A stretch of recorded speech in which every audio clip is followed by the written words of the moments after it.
Hello students, I'm Dr. Divakar from School of Biology.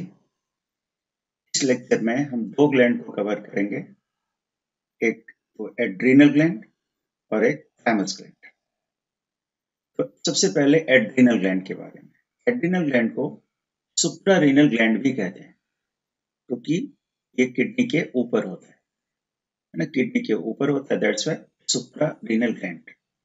दो kidney है तो दो एड्रीनल ग्लैंड होगा और किडनी के एंटीरियर पार्ट पर ये प्रेजेंट होता है। ग्लैंड के दो पार्ट होते हैं, आउटर पार्ट को कॉर्टेक्स कहते हैं, एड्रिनल कॉर्टेक्स, और इनर पार्ट को एड्रिनल मेडुला कहते हैं। तो एड्रिनल कॉर्टेक्स और एड्रिनल मेडुला में क्या बेसिक डिफरेंसेस है? ये डिफरेंसेस यहाँ पर लिखा हुआ है कि मेजर पार्ट एड्रिनल ग्लैंड का कॉर्टेक्स होता है, 80 to 85% part, 15 to 20% part adrenal medulla होता है। दोनों ग्लैंड का ओरिजिन अलग अलग है। एड्रिनल कॉर्टेक्स मेसोडर्मल है, एड्रिनल मेडुला एक्टोडर्मल है। Adrenal cortex is essential for life. Adrenal medulla is not essential for life. मतलब यदि एड्रिनल ग्लैंड से कॉर्टेक्स पार्ट को रिमूव कर दें तो आदमी की डेथ हो जाए, और लेकिन एड्रिनल मेडुला के रिमूव करने से डेथ नहीं हो।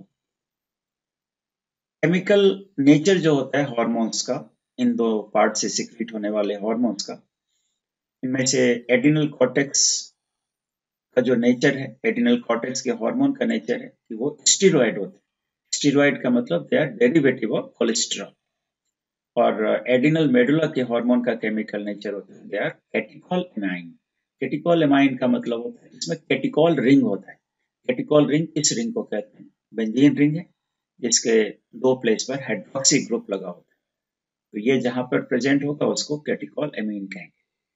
कैटिकॉल एमीन हार्मोन का जो एग्जाम्पल है वो है डोपामाइन, नॉरएपिनेफ्रिन एंड एपिनेफ्रिन। ये जो हार्मोन होते हैं they are derivative of tyrosine which are synthesised from phenyl alanine. ठीक है, ये इनका केमिकल नेचर हो गया। अब इन दोनों हार्मोन के बारे में हम अलग अलग करेंगे। एड्रिनल कॉर्टेक्स, एड्रिनल कॉर्टेक्स को फर्दर हम तीन रीजन में डिवाइड करते हैं और आउटसाइड से इनसाइड की तरफ आएंगे। सबसे ऊपर होता है जोना ग्लोमेरुलोसा जो कि आउटर रीजन है, जोना फेसिकुलेटा जो कि मिडिल रीजन है, और सबसे इनर रीजन जो जोना रेटिकुलरिस जो कि इनर रीजन है। तो एड्रिनल कॉर्टेक्स के तीन पार्ट हो गए और इन तीनों पार्ट से अलग अलग तरह के हार्मोन सिक्रीट होते हैं। जोना ग्लोमेरुलोसा से मिंडेलोकॉर्टिकॉइड हार्मोन, जोना फेसिकुलेटा से जो कि सबसे बड़ा रीजन है वहां से ग्लूकोकॉर्टिकॉइड हार्मोन, और जोना रेटिकुलरिस जो कि इनर पार्ट है उससे सेक्स कॉर्टिकॉइड हार्मोन। तो तीन तरह के हार्मोन्स यहाँ पर सिक्रीट होते हैं। तीनों में कॉमन क्या है कि ऑल आर स्टेरॉइड। ठीक है। सबसे पहले इनके फंक्शंस। मिनरलोकॉर्टिकॉइड का क्या फंक्शन? मिनरलोकॉर्टिकॉइड जो हार्मोन है, सबसे इंपॉर्टेंट मिनरलोकॉर्टिकॉइड हार्मोन का नाम है एल्डोस्टेरॉन। इसको सॉल्ट रिटेनिंग हार्मोन भी बोला जाता है। इसका क्या काम है? इसका काम है कि it stimulates the absorption of sodium from nephric filtrate into blood. ये सोडियम आयन को नेफ्रिक फिल्ट्रेट से ब्लड में लेके जाता है और ब्लड से ये एक्सक्रीट कराता है किसको? पोटेशियम और फॉस्फेट आयन को। तो सोडियम जाएगा ब्लड में और ब्लड से यूरिन में क्या आएगा? पोटेशियम और फॉस्फेट एक्सक्रीट होने के लिए। अब सोडियम जब ब्लड में जाएगा तो सोडियम के जाने से ब्लड की ऑस्मोलैरिटी बढ़ेगी, साथ साथ वाटर भी जाएगा। ये इनडायरेक्टली वाटर के एब्जॉर्प्शन में भी हेल्प करता है। मिनरलोकॉर्टिकॉइड का ये फंक्शन हो गया। ग्लूकोकॉर्टिकॉइड हार्मोन्स कई तरह के होते हैं, जैसे कि कॉर्टिसोल है, कॉर्टिकोस्टेरॉन है, कॉर्टिसोन है। इसमें सबसे मेजर जो ग्लूकोकॉर्टिकॉइड होता है वो कॉर्टिसोल होता है। सबसे मेजर कॉर्टिसोल होता है, 95% ये सिक्रीट होता है। सबका फंक्शन एक ही है, सिर्फ अमाउंट का फर्क है, पोटेंशियल का फर्क है कि कॉर्टिसोल सबसे ज्यादा अमाउंट में सिक्रीट होता है और सबसे पोटेंट होता है। इनके इंपॉर्टेंट फंक्शंस क्या हैं? इनके इंपॉर्टेंट फंक्शंस में एक है ग्लूकोनियोजेनेसिस।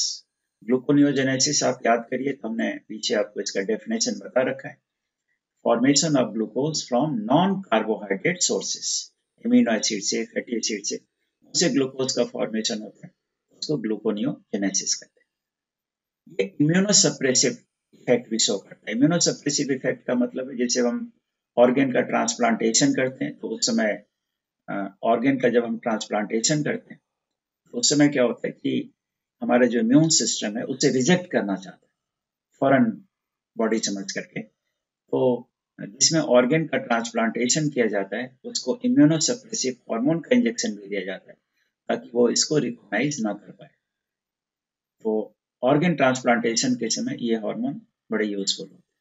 ये एंटी इंफ्लेमेटरी इफेक्ट भी शो करते हैं। एंटी इंफ्लेमेटरी इफेक्ट जैसे कई इंफ्लेमेटरी रिस्पॉन्स होते हैं लाइक रिमेटॉइड आर्थराइटिस जो कि जिसमें इन्फ्लेमेशन होता है, उसको ट्रीट करने में भी ये हार्मोन काफी यूजफुल है क्योंकि ये एंटी इंफ्लेमेटरी इफेक्ट्स होते हैं। ये लाइपोलाइसिस को प्रमोट करता है, लिपिड के ब्रेकडाउन को, प्रोटीन के ब्रेकडाउन को, and inhibits the cellular uptake and utilisation of amino acid. ये भी इसका इंपॉर्टेंट फंक्शन है। ये कार्डियोवास्कुलर फंक्शन को, किडनी फंक्शन को मेंटेन करने में यूजफुल होता है, and it also stimulates the production of RBC. These are some of the important functions of glucocorticoid hormones. तीसरा हार्मोन है सेक्स कॉर्टिकॉइड। सेक्स कॉर्टिकॉइड में दो तरह के हार्मोन आते हैं, एड्रीनल एंड्रोजन और एस्ट्रोजन। वैसे तो एंड्रोजन टेस्टिस में सिक्रीट होता है, एस्ट्रोजन ओवरी में सिक्रीट होता है, लेकिन एड्रीनल ग्लैंड दोनों ही तरह के एंड्रोजन को, दोनों ही तरह के hormone, male hormone and female hormone, respective of sex, male है या फीमेल है, दोनों में ये हार्मोन सिक्रीट होते हैं। इसमें मेजर पार्ट जो होता है एड्रीनल एंड्रोजन का। तो एंड्रोजन उस हार्मोन को बोला जाता है जो मैस्कुलाइजिंग इफेक्ट्स को करता है। यहाँ पर जो सबसे इंपॉर्टेंट एंड्रोजन है हमारे बॉडी में, मेल की बॉडी में सिक्रीट होता है, उसका नाम क्या है? उसका नाम है टेस्टोस्टेरोन। लेकिन यहाँ पर टेस्टोस्टेरोन सिक्रीट नहीं होता, इस एड्रिनल एंड्रोजन को DHEA कहते हैं, डायहाइड्रो एपी एंड्रोस्टेरोन। मेल में भी सिक्रीट होगा, फीमेल में भी सिक्रीट होगा, लेकिन फीमेल में इसका जो मोस्ट ऑफ द पार्ट है वो एस्ट्रोजन में कन्वर्ट हो जाता है। लेकिन बेसिक फंक्शन क्या है कि ये एक्सियल हेयर या प्यूबिक हेयर या फेशियल हेयर उनके डेवलपमेंट में यूजफुल रोल प्ले करते हैं। Axial hair, hair under arm hair को कहते हैं, या pubic hair, hair present around genital organ, तो इनके डेवलपमेंट में हेल्प करता है। ये फंक्शंस हो गया तीनों हार्मोन का। अब एड्रिनल कॉर्टेक्स के जो हार्मोन्स हैं उनके डेफिशिएंसी से कौन कौन सा डिसऑर्डर होता है? एक डिसऑर्डर है एडिसन्स डिजीज। एडिसन डिजीज ये थॉमस एडिसन के नाम पर है, और Addison disease was the first endocrine disorder which was discovered. जो सबसे पहला एंडोक्राइन डिसऑर्डर डिस्कवर हुआ था इट वाज एडिसन्स डिजीज, और इन्होंने किया था discover, that's why called Edison's disease. ये जो है ये हाइपोसिक्रेशन के कारण होता है, और एडिसन्स डिजीज में दो हार्मोन, मेंडेलोकॉर्टिकॉइड और ग्लूकोकॉर्टिकॉइड, दोनों का अमाउंट डिजायर्ड लेवल से कम हो जाता है, तो ये डिजीज होता है। अब देखो कि यदि मेंडेलोकॉर्टिकॉइड का लेवल कम होगा, सोडियम का लेवल ब्लड में क्या होगा? कम हो जाएगा। पोटेशियम का लेवल क्या होगा? बढ़ जाएगा। ग्लूकोकॉर्टिकॉइड का लेवल यदि कम होगा तो ग्लूकोकॉर्टिकॉइड हार्मोन क्योंकि शुगर के फॉर्मेशन में, ग्लूकोज के फॉर्मेशन में हेल्प करता है, तो low sugar level, blood sugar level क्या होगा? कम हो जाएगा। तो ये कम होने के कारण, सोडियम का लेवल कम होना, शुगर का लेवल कम होना, तो ब्लड प्रेशर क्या होगा? कम हो जाएगा। ये इसके सिम्टम्स हैं एडिसन डिजीज। सबसे इंपॉर्टेंट सिम्टम जो इस डिजीज में दिखता है वो ब्रॉन्ज लाइक स्किन पिगमेंटेशन है ना, स्किन का कलर ब्रॉन्ज की तरह हो जाता है। ये सबसे मेजर सिम्टम है इस डिजीज। फिर है कशिंग सिंड्रोम, ये सारे साइंटिस्ट के नाम पर है। जैसे हमने क्या कि एडिशन डिजीज हाइपोसिक्रेशन के कारण होता है, यहाँ पर हाइपर सिक्रेशन। ये जो दो हार्मोन है कॉर्टिसोल एंड एल्डोस्टेरोन, दोनों का हाइपर सिक्रेशन होता है। तो हाइपर सिक्रेशन के कारण, कॉर्टिसोल का हाइपर सिक्रेशन है तो ब्लड शुगर लेवल हाई हो जाएगा, है ना। एल्डोस्टेरोन का सिक्रेशन ज्यादा हो रहा है तो सोडियम लेवल हाई हो जाएगा, पोटेशियम लेवल कम हो जाएगा। तो जैसे यहाँ पर बीपी कम हो जाता था, यहाँ पर बीपी क्या होगा, हाई हो जाएगा। इसमें ओबेसिटी भी डेवलप हो जाती है। बॉडी के रीजन में, कुछ रीजन में, खास करके चेस्ट के रीजन में आकर के फैट्स का एकोमुलेशन होता है। तो फैट्स के एकोमुलेशन के कारण फैटी हम्प बन जाते हैं चेस्ट के रीजन में। और चेस्ट के रीजन में फैटी हम्प बन जाए तो चेस्ट के नीचे बहुत इंपॉर्टेंट ऑर्गन है, हार्ट है, लंग्स है, उनकी फंक्शनिंग पर इफेक्ट हो सकता है। दैट्स व्हाई सिंड्रोम, सिंड्रोम का मतलब होता है ग्रुप ऑफ डिजीजेस। तो क्रसिंग सिंड्रोम में तो cortisol as well as aldosterone दोनों का हाइपर सिक्रेशन होता है, लेकिन कौन सिंड्रोम में सिर्फ एल्डोस्टेरोन का हाइपर सिक्रेशन होता है। ये दोनों में मेजर डिफरेंस है। सिर्फ एल्डोस्टेरोन का हाइपर सिक्रेशन होगा तो कौन सिंड्रोम, जिसमें सोडियम लेवल हाई और पोटेशियम लेवल कम हो जाता है। ठीक है, तो सोडियम लेवल हाई होगा तो वाटर भी ज्यादा एब्जॉर्ब होगा, तो ब्लड वॉल्यूम बढ़ेगा और ब्लड प्रेशर क्या होगा, बढ़ जाएगा। तो these are some of the diseases. एक और डिजीज है एड्रिनल विरिलिज्म। एड्रिनल विरिलिज्म या इसको हिर्सुटिज्म भी कहते हैं। इस डिजीज में क्या होता है कि एड्रिनल एंड्रोजन फीमेल में ज्यादा बढ़ जाता है। जैसे एड्रिनल एंड्रोजन सिक्रीट करने वाले सेल का नंबर यदि ज्यादा हो जाए तो ये हार्मोन ज्यादा अमाउंट में सिक्रीट होगा। मेल में तो कोई प्रॉब्लम नहीं है, लेकिन फीमेल में यदि ये हार्मोन ज्यादा सिक्रीट हो, मेल हार्मोन, तो फीमेल में कुछ मेल वाले कैरेक्टर डेवलप हो जाते हैं। जैसे कई बार फीमेल के फेस पर बियर्ड दिखता है, मुस्टेच दिखता है, होर्स वॉइस।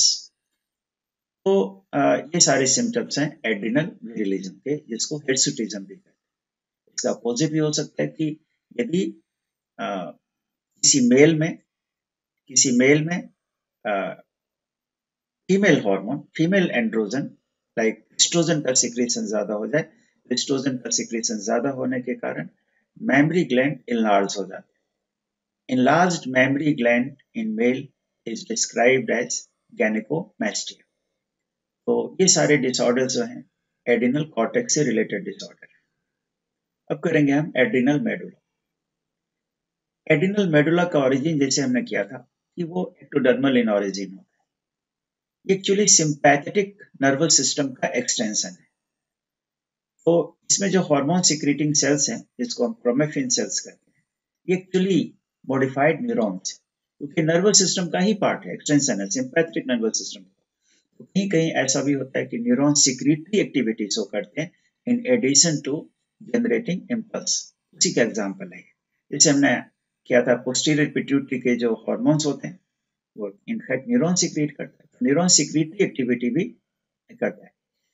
तो एड्रिनल मेडुला के जो हार्मोन्स हैं they are secreted by chromaffin cells. और दो मेजर हार्मोन जो है वो है एड्रिनलिन एंड नॉर एड्रिनलिन। इसको नॉर एपिनेफ्रिन या इसी को नॉर एड्रिनलिन भी कहते हैं, एपिनेफ्रिन जिसको एड्रिनलिन भी कहते हैं, दोनों एक ही चीज है। ये जो हार्मोन्स हैं एड्रिनल मेडुला के हार्मोन्स, ये स्ट्रेस कंडीशन में सिक्रीट होते हैं और स्ट्रेस कंडीशन में ये बॉडी को प्रिपेयर कराता है। तो इसलिए इसको इमरजेंसी हार्मोन भी बोला जाता है, इमरजेंसी हार्मोन भी बोला जाता है। तो एड्रिनलिन और नॉर एड्रिनलिन या एपिनेफ्रिन और नॉर एपिनेफ्रिन, इनका बेसिक इफेक्ट सेम होता है। बेसिक इफेक्ट हमने यहाँ पर कर रखा है, लेकिन कुछ दोनों के एक्शन में कुछ डिफरेंस। तो पहले उन डिफरेंस को पॉइंट आउट करिए। वो डिफरेंस इस तरह से है कि एपिनेफ्रिन का जो इफेक्ट है कार्डियक एक्टिविटी पर ज्यादा होता है as compare to norepinephrine. इसी तरह से norepinephrine is more potent vasoconstrictor as compare to epinephrine, और मेटाबॉलिक इफेक्ट एपिनेफ्रिन का ज्यादा होता है। ये थोड़े बहुत डिफरेंसेस हैं दोनों की एक्टिविटी में, अदरवाइज दोनों का बेसिक इफेक्ट सेम है। क्या बेसिक इफेक्ट है कि जब कोई ऑर्गेनिज्म, कोई भी ह्यूमन बीइंग फॉर एग्जांपल किसी इमोशनल या फिजिकल स्ट्रेस को फेस करता है, तो वो जो स्ट्रेस कंडीशन है वो एनर्जी डिमांडिंग प्रोसेस है। तो बॉडी के बहुत सारे सिस्टम को ये एक्टिवेट कर देता है ताकि हमारी एनर्जी की डिमांड फुलफिल हो सके। तो उस एनर्जी डिमांड को फुलफिल करने के लिए क्या क्या करेगा ये, ब्रीदिंग रेट बढ़ जाता है। ब्रीदिंग रेट बढ़ने का क्या पर्पस, कि ज्यादा ऑक्सीजन इनहेल करेंगे तो ज्यादा ग्लूकोज ऑक्सीडाइज होगा और एनर्जी ज्यादा रिलीज होगी। हार्ट रेट बढ़ जाएगा। हार्ट रेट बढ़ेगा तो क्योंकि हार्ट रेट बढ़ेगा तो ब्लड पंप करेगा ज्यादा ब्लड को, लेकिन ज्यादा ब्लड कहाँ से आएगा? ज्यादा ब्लड हमारा स्प्लीन में होता है। स्प्लीन को ब्लड बैंक कहते हैं। हमारे बॉडी के अंदर यदि ब्लड जो सर्कुलेटिंग ब्लड नहीं है वो स्प्लीन में स्टोर होता है। तो when ever it is required spleen जो है उसको रिलीज कर देता है ब्लड को। इसलिए आप देखते हैं कि कई ऐसी एक्टिविटीज होती हैं जैसे कि साइनस है या फिर एंगर है, उसमें आंखें लाल हो जाती है, या हमारे जो चीख हैं वो साइनस के समय रेड हो जाते हैं क्योंकि उसमें सर्कुलेशन में ज्यादा ब्लड आ जाता है। इसी तरह से गूज फ्लैश, हमारे रोए खड़े हो जाते हैं किसी स्ट्रेस कंडीशन में। वो कंडीशन है जैसे क्यों होता है ऐसा?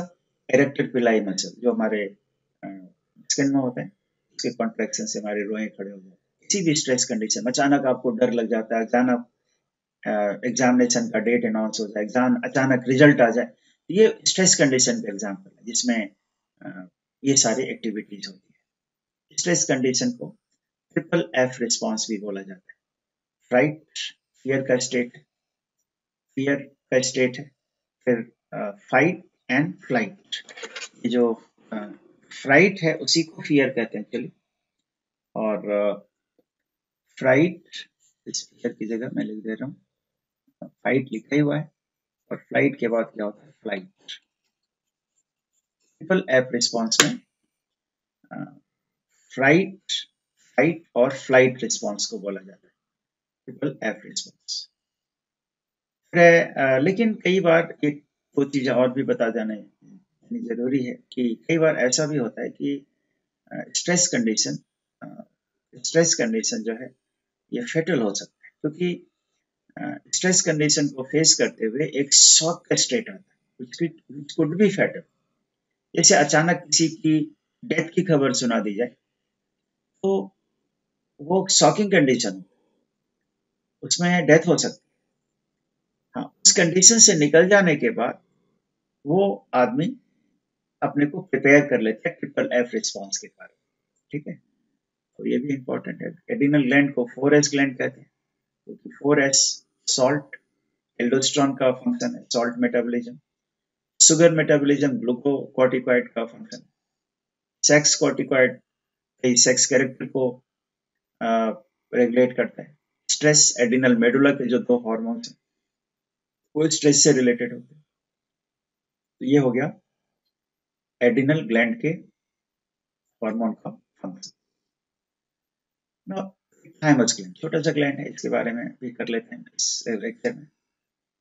थाइमस ग्लैंड है, लोकेशन पहले देखें तो लोकेशन लंग्स के बीच में होता है, दो लंग्स के बीच में होता है, behind sternum on ventral side of aorta. इसका लोकेशन हो गया। एंडोडर्मल ओरिजिन के होते हैं, है ना, ज्यादातर ग्लैंड एंडोडर्मल ओरिजिन के ही होते हैं। थाइमस ग्लैंड का जो मेजर रोल है ये हमारे इम्यून सिस्टम के डेवलपमेंट में हेल्प करता है। जो सबसे मेजर फंक्शन इसका इम्यून सिस्टम के डेवलपमेंट में हेल्प करता है। इससे जो निकलने वाला हार्मोन है जिसको हम थाइमोसिन कहते हैं, जो एक पेप्टाइड हार्मोन है, इसका मेजर फंक्शन है कि thymosin causes differentiation of T lymphocyte. है ना, हमारी बॉडी में दो तरह के लिम्फोसाइट्स होते हैं, बी लिम्फोसाइट और टी लिम्फोसाइट। तो ये टी लिम्फोसाइट के प्रोलिफरेशन में हेल्प करता है। And T lymphocyte is involve in cell mediated immune system. इसके बारे में सेल मेडिएटेड इम्यून सिस्टम या एंटीबॉडी मेडिएटेड इम्यून सिस्टम, इसके बारे में हम +2 में करेंगे। 12th क्लास में इसके बारे में रेफरेंस आता है। सिर्फ हमें ये जानना चाहिए कि सेल मेडिएटेड इम्यून सिस्टम किसके कारण होता है? टी लिम्फोसाइट, और टी लिम्फोसाइट के प्रोलिफरेशन में ये हेल्प करता है। It also stimulates production of antibody. Antibody mediated immune system को ह्यूमोरल इम्यूनिटी भी कहते हैं या ह्यूमोरल एंटीबॉडी भी कहते हैं। ह्यूमर वर्ड का मतलब होता है फ्लूइड, क्योंकि एंटीबॉडी जो है वो फ्लूइड में प्रेजेंट होता है ना, ब्लड प्लाज्मा में प्रेजेंट होता है एंटीबॉडी। तो ह्यूमरल इम्यूनिटी के कारण, एंटीबॉडी के कारण हमें जो इम्यूनिटी मिलती है उसको एंटीबॉडी मेडिएटेड इम्यून सिस्टम कहते हैं।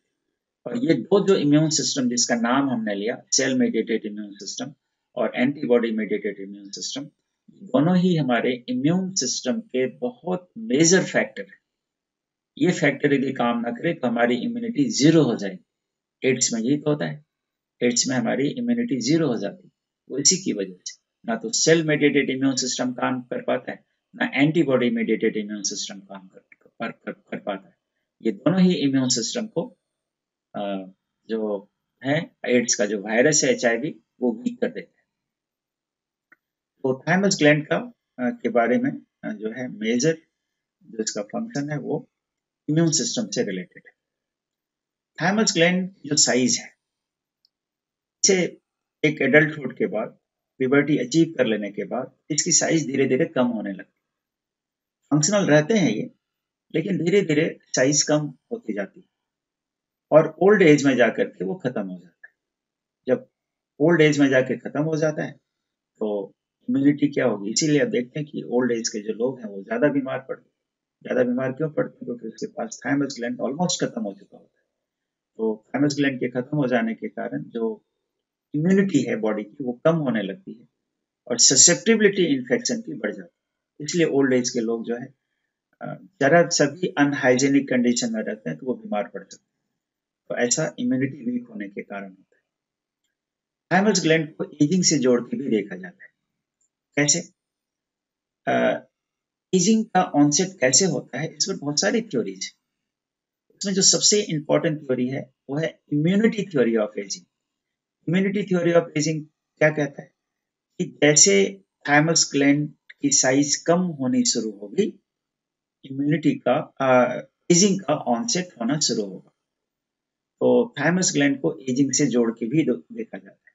जब तक थाइमस ग्लैंड है तो एजिंग का ऑनसेट नहीं होता, और जब थाइमस ग्लैंड की साइज छोटी होने लगेगी तो एजिंग का ऑनसेट धीरे धीरे करके हो जाता है।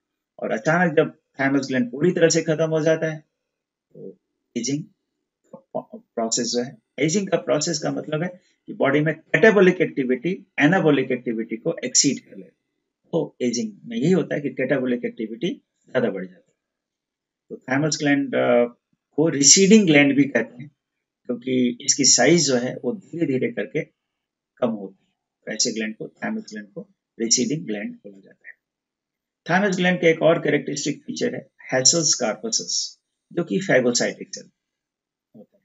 जैसे कफर सेल होता है लिवर में, डस्ट सेल होता है लंग्स में, उसी तरह से हैसेल्स कार्पसस जो है वो हैसेल्स कार्पसस जो है वो फैगोसाइटिक सेल है थाइमस ग्लैंड का। ठीक है, तो ये हो गया थाइमस ग्लैंड के बारे में। तो आज के लेक्चर में बच्चों हम इतना ही करेंगे। एक और लेक्चर करेंगे एंडोक्राइन ग्लैंड पर हम, जिसमें बाकी के जो ग्लैंड्स हैं, पैंक्रियाज है, टेस्टिस है, ओवरी है, उन सबको कवर करेंगे। आज के लिए इतना ही।